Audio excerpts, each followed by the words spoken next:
Hello class, my name is Braden Anderson and I'll be giving my critical film review on Roots Part 2, Episode 2. So the film begins with struggle on all sides. The film has a tone of distress and Kunta Kinte is kidnapped and taken overseas back to the Americas.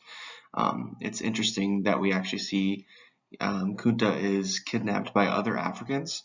To open up, we'll touch on this a little bit with Foner later. And he's then sold to John Reynolds. And John Reynolds actually forces Fiddler to step in and sort of be Fiddler's prime, or Kunta's prime caretaker. Right away in the film, we see Roots. In the film Roots, we see Kunta's refusal to assimilate to American values and to the colonial way. Obviously, he doesn't take kindly to the people who just kidnapped him and are not treating him with any kind of dignity or respect. Kunta fights back and breaks his chains from an object he finds in the field. Fiddler then chastises him for this and tries to bring him back into line. But we see more refusal to assimilate as Kunta would not take the name Toby. In the film, he is very stuck, and maybe stuck's not the right word, but more so rigid in his desire to remain in his African heritage. Getting to Foner, what Foner has to say on this in his Give Me Liberty, we see that he writes that African rulers and dealers brought slaves to the trailers in the African trade, Atlantic slave trade. As we've seen represented accurately in this film, there were instances of African rulers actually kidnapping and selling their own people into slavery.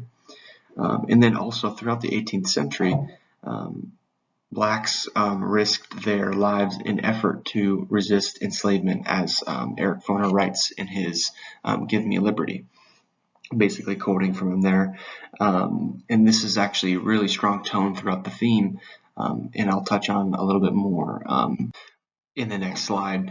In the ending scene, which we will be sort of analyzing in the context of Nora, Kunta is flogged for refusing to take the name Toby, and he really resists very long, taking lots of punishment before he gives in, and he really only gives in when he's faced with no other choice. Throughout the film, we see that Kunta really represents the cohesive African spirit touched on by Foner in the film.